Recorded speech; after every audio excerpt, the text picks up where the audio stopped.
nevíš, kde má tu starou kachničku? Chce tu starou kachničku. Mami! Hledám tu kachnu, broučku.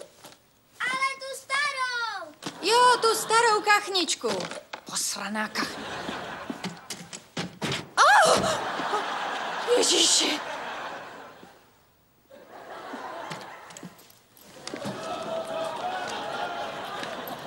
Krucikým.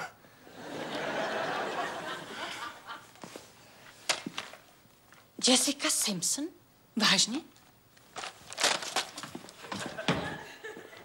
Nehoním si ho na její hudbu.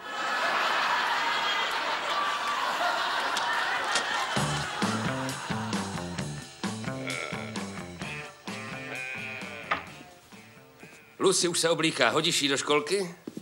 Jo, a udělala jsem ti čaj. Díky. Takže je teď vhodná doba probrat tu komoru?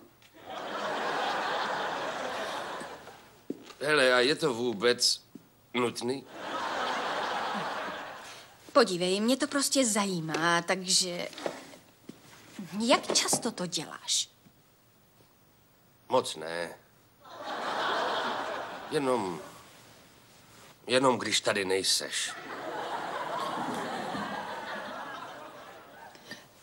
Páni, a děláš to i jinde, nebo speciálně jenom v té komoře?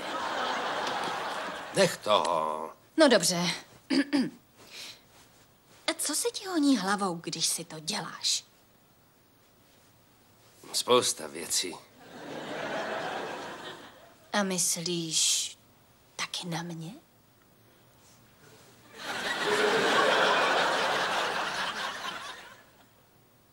Jsi zulená?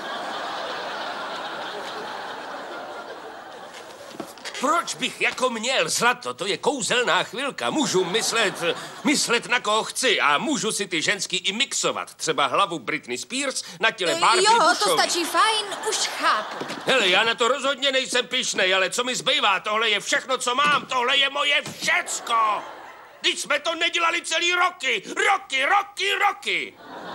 Myslel jsem, že po svatbě bude s honěním po komorách konec. Já vím, to nic. Ale mně nevadí, že to děláš. Já jenom nechci, abys to prostě musel dělat. Takže poslyš. Na tenhle týden si nic neplánuj, chápeš? Proč? Protože ty a já spolu budeme spát každý den až do neděle. Vážně?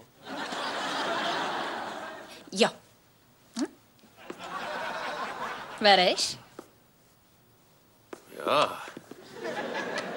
Bože, dopadlo to mnohem líp, než když mě přitom načapala matka.